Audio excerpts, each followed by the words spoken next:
From Antonio Brown, who was known as a pretty volatile person, to Ryan Leaf, who lashed out at reporters whenever he saw fit. Here are a couple of players who were hated by everyone in the locker room. Starting things off is Antonio Brown. He's clearly pretty temperamental, and that's pretty obvious to anyone who watches the NFL. I mean, yeah, some people have been kind to Antonio, but it's known far and wide that the Steelers team and even the coaches could hardly stand him. For good reason, of course. Fans who went to watch the games were always left wondering whether Brown would even show up, and if he did, if he would stay for the duration of the game. He was just that unpredictable.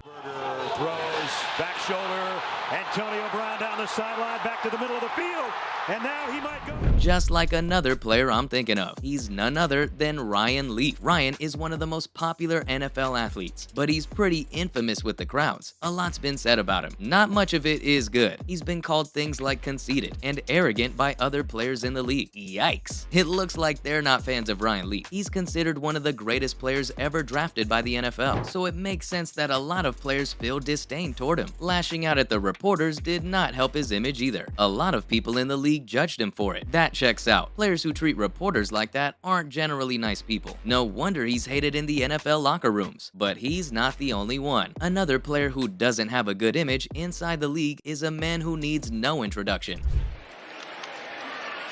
Ritter launches, got a man, it's London, it's a big gainer inside the 40. I'm talking about Terrell Owens. To Terrell's credit, there have been players who have defended him. Unfortunately, they're always outnumbered by people who couldn't stand having him in the locker room. Rumor has it that both the teams he played for, the San Francisco 49ers and the Philadelphia Eagles, tried to get rid of him for quite some time. Ouch. He clearly wasn't a favorite. Now, this might only be a rumor. With all athletes, they're going to encounter that at some point. You just got to be responsible. But with the number of people who hate on him, it's not hard to believe it could be true. One more player who everyone hates on is known as one of the best wide receivers ever. Flea flicker, Henry back to Tannehill, down the field, Westbrook Akine, all alone, cut back. Yup, it's Randy Moss. Even if players didn't hate Randy, the establishment of the teams he played for definitely did. Moss was a force to be reckoned with on the field. His teammates were probably glad to have him on the team, but his comments dripped with arrogance, and his personality was pretty aggressive. This earned him a bad rep with the coaches who entered the locker rooms. His short tenures on the teams he played with are further proof that he wasn't liked by all during his playing days. Speaking of players who weren't liked by all, I can't forget about this next guy. Off the play fake, Garoppolo, he's got a tight end.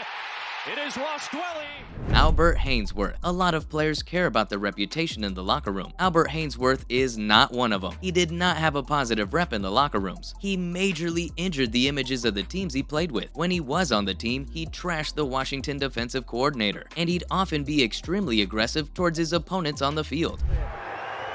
We also have an additional penalty for throwing his helmet to the ground. That player is disqualified.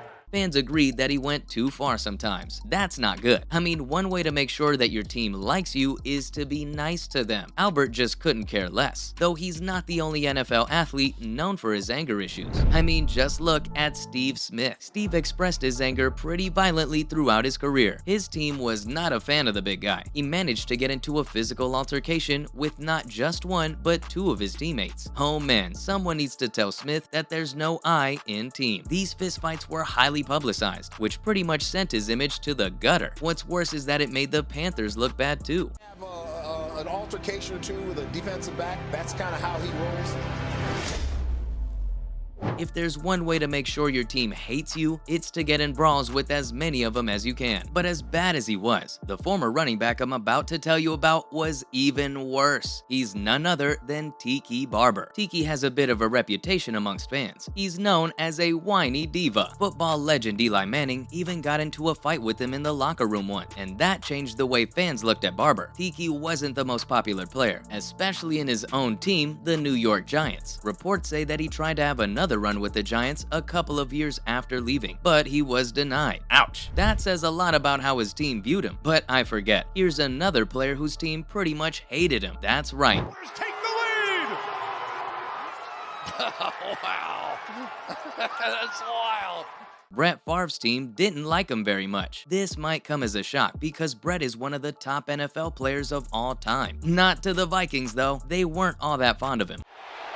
Buying time, going backward. And just sliding at the 30. This was mostly because he was way past his prime. He always thought of himself as above everyone else on the team. He was pretty disrespectful, if I'm being honest. His teammates also added fuel to the fire by speaking negatively of him after he was involved in a number of public scandals. Play someone else. They have to.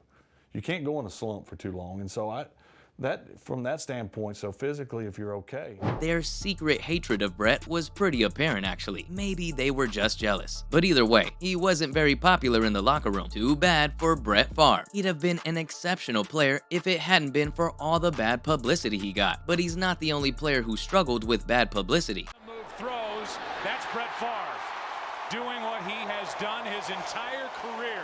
And Brett Favre. I mean, you can't forget about Richie Incognito. Fans might never be able to forget the numerous issues that were revealed regarding Richie. Even some of his biggest fans ended up turning on him once it was found out how big of a bully the player was. An entire investigation took place on the behind the scenes of Incognito's bullying. Vertical on that. Just stay a little more vertical on that, knowing that I'm going to leave. It looks like there were probably more than a few people who hated the man, regardless of whether they were public about it or not. It sounds like Incognito really needed to take a few lessons on good manners, to be honest. While he didn't bully his teammates, here's another player who wasn't on good terms with his team. I'm talking about Earl Thomas. At 33, Earl was one of the best free safeties in the league. It's likely that the former Super Bowl champ would be integrated into the Hall of Fame one day, but that doesn't mean he played well with others. Earl had a reputation for being a total pain to coach. Aside from that, he even got into a couple of fights with his team. It got so bad that he was eventually released from Baltimore in 2020. His rep was so bad that he was unsigned for quite some time after that. Reports say that the Houston Texans were interested in signing him, but the players protested against it and it never really happened. Ouch. If the players are protesting, something's definitely wrong with the man. And last but not least, I'm gonna be telling you about Percy Harvin. In his prime, Percy was a legendary player. Unfortunately, due to the injuries he sustained, as well as his migraine issues, his days of glory were cut short. His issues with the Seattle Seahawks did not help matters either. He signed a massive deal with the Seahawks for over $60 million US,